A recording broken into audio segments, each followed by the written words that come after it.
ശ്രീജിത്താണ് നമുക്ക് ദോഹയിൽ നിന്നും ഒപ്പം ചേരുന്ന. ശ്രീജിത്ത്, നമസ്കാരം. മാതൃഭൂമി ന്യൂസിലേക്ക് സ്വാഗതം.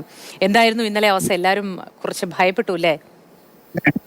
നമസ്കാരം. തീർച്ചയായും ഭയപ്പാട് എന്ന് പറയാനല്ല, ആശങ്ക ഉണ്ടായിരുന്നു എന്നുള്ളത് സത്യമാണ്. കാരണം ഇന്നലെ പറഞ്ഞതുപോലെ ഇവിടുത്തെ സുശക്തമായ ഭരണകൂടവും അതോടൊപ്പം തന്നെ വളരെ നമുക്ക് മാതൃരാജ്യത്ത് കിട്ടുന്നത് പോലെ തന്നെ ഒരു പ്രൊട്ടക്ഷനൊക്കെ കിട്ടുന്ന ഒരു സംവിധാനമാണ് ഖത്തറിലുള്ളത്. അതുകൊണ്ട് തന്നെ ഇവിടെ സുരക്ഷയുടെ ആശങ്കയൊന്നുമില്ല, സുരക്ഷയുടെ ആശങ്കയൊന്നുമില്ല, ഭയപ്പാടോ ഇല്ല. ഇന്നലെ ചെറുതായിട്ടൊരു ആശങ്ക ഉണ്ടായി. ഇത് നമുക്ക് പരിചിതമല്ലാത്തൊരു കാര്യങ്ങൾ കാണുമ്പോഴുള്ള ആശങ്ക മാത്രമാണ് ഉണ്ടായത്. അതും കുറച്ച് നേരത്തേക്കും ഉണ്ടായിരുന്നുള്ളൂ. അത് കഴിഞ്ഞപ്പോൾ തന്നെ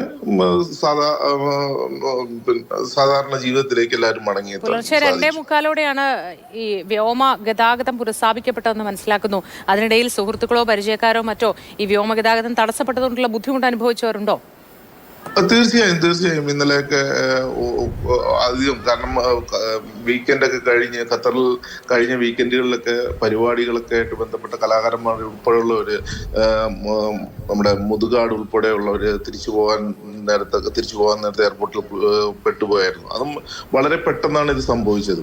അതിൻ്റെതായിട്ടുള്ളൊരു ബുദ്ധിമുട്ടുണ്ടായി എന്നത് ഒഴിച്ചു കഴിഞ്ഞാൽ അതും ഇപ്പോൾ അത് മാറിക്കൊണ്ടുവരുന്നു, സാധാരണ രീതിയിലേക്ക് ആയിക്കൊണ്ടിരിക്കുന്നു.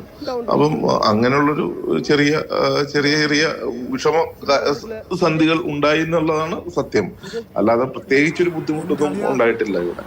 കെട്ടുറപ്പുള്ള ഭരണ സംവിധാനവും സുരക്ഷയും ഒക്കെ ഉണ്ട് എങ്കിൽ പോലും പെട്ടെന്ന് അങ്ങനെ ഒരു സംഭവത്തിൽ ജനങ്ങൾ പരിഭ്രാന്തരായി എന്ന് തന്നെയാണ് ആ ദൃശ്യങ്ങളിൽ നിന്നും മനസ്സിലാവുന്നത്.